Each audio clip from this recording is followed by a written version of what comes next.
Para o grego da época do Homero, os deuses olímpicos faziam parte do dia a dia deles. Mais do que isso, os deuses eram responsáveis pelo funcionamento do mundo, da natureza. Se anoitecia, se amanhecia, a certeza de que um dia sucederia o outro, de que ele plantaria e colheria uma árvore, perdia as folhas, mas depois elas voltavam. A certeza dessas coisas, a certeza de que o mundo estava ordenado e que tinha um sentido, os gregos tinham, e eles atribuíam isso a uma ação divina.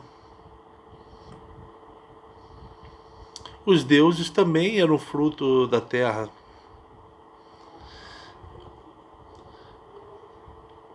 Os gregos da época do Homero, 1200 anos antes de Cristo, se admiravam com a natureza, se admiravam com os deuses também. E a terra que produzia o homem, ser mortal, produzia também coisas admiráveis, coisas belas, uma mulher bela, um Monte Olimpo, deuses, onde eles viam, onde os gregos viam mais claramente a beleza e a grandiosidade. Os gregos não temiam os deuses, eles eram muito mais parceiros. Também não tinham uma adoração religiosa, não seguiam um dogma, eram parceiros dos deuses. Eles oravam os deuses para que as coisas funcionassem bem. Os heróis, eles eram também parceiros dos deuses. Quando a um herói era dado fazer uma grande coisa, vencer uma luta, eles se orgulhavam, mas sabiam que aquilo era devido à parceria deles com os deuses.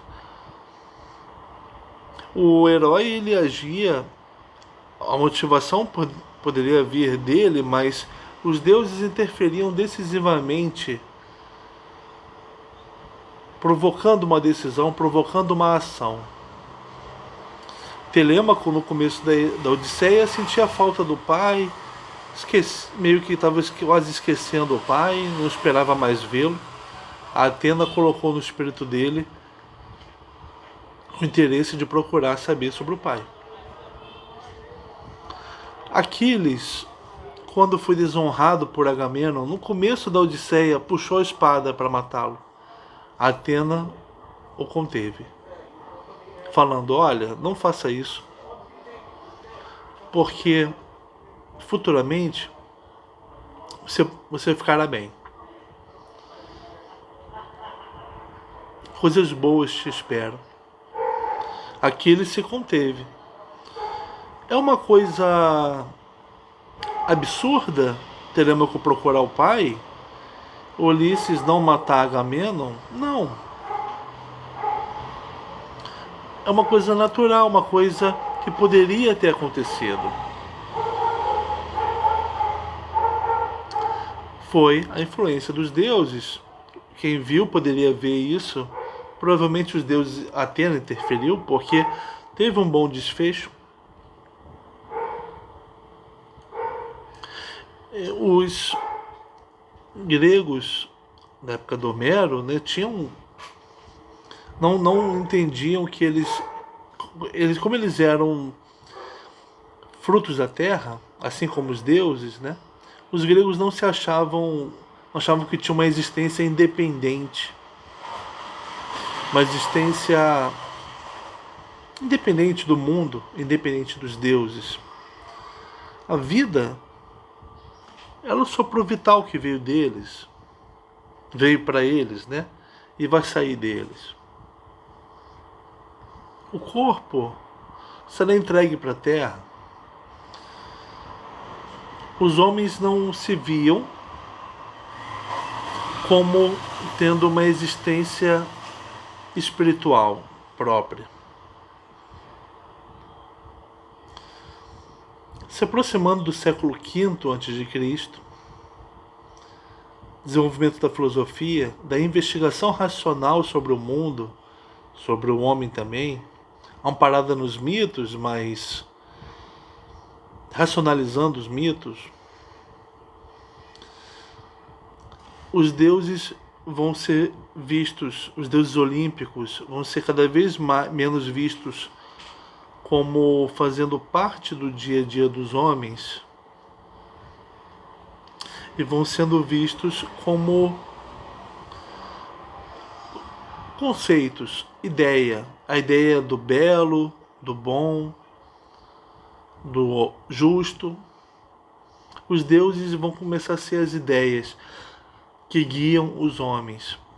Os homens vão ser guiados por ideias e vão começar a se ver como espiritualmente tendo uma existência espiritual própria, independente. Nesses tempos, a perda da parceria com os deuses vai ser sentida, vai sofrer, o homem vai se preocupar com isso e vai começar a perseguir outros homens de não crerem nos deuses da cidade. Essa foi a acusação que o Sócrates sofreu. Nomisen, uma palavra grega que quer dizer não crer nos deuses da cidade. Foi essa acusação que o Sócrates sofreu, uma acusação que só foi possível nessa época, em que os deuses vão sendo coisa para a arte. A arte vai expressar o que a Terra produz de grandioso e belo, o que há de admirável na vida, a arte vai expressar, a arte plástica. Você vai ver uma escultura e vai admirá-la. Sócrates tinha como parceiro o Daimon.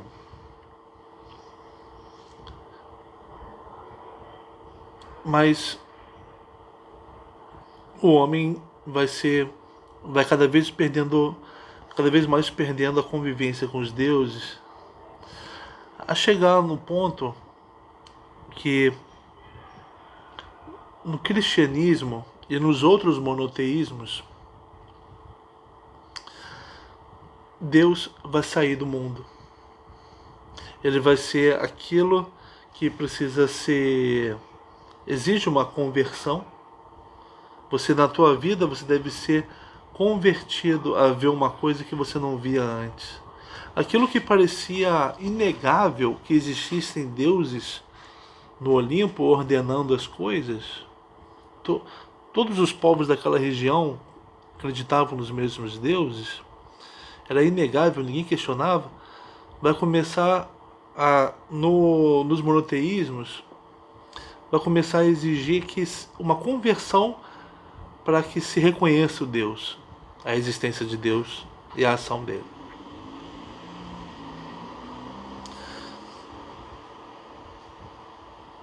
E vai se começar a entender que existem pessoas que têm fé em Deus.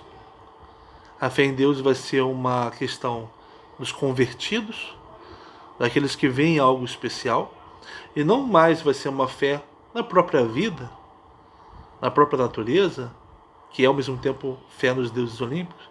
A fé vai ser uma coisa para convertidos, vai ser uma fé exclusivista. Não se poderia ter fé no imperador, em outros deuses também, mas fé exclusivista. Mas o problema vai ser o seguinte: o que havia de belo, grandioso, não está mais no mundo, está com Deus. Quando Deus deixou de fazer parte do dia a dia do homem,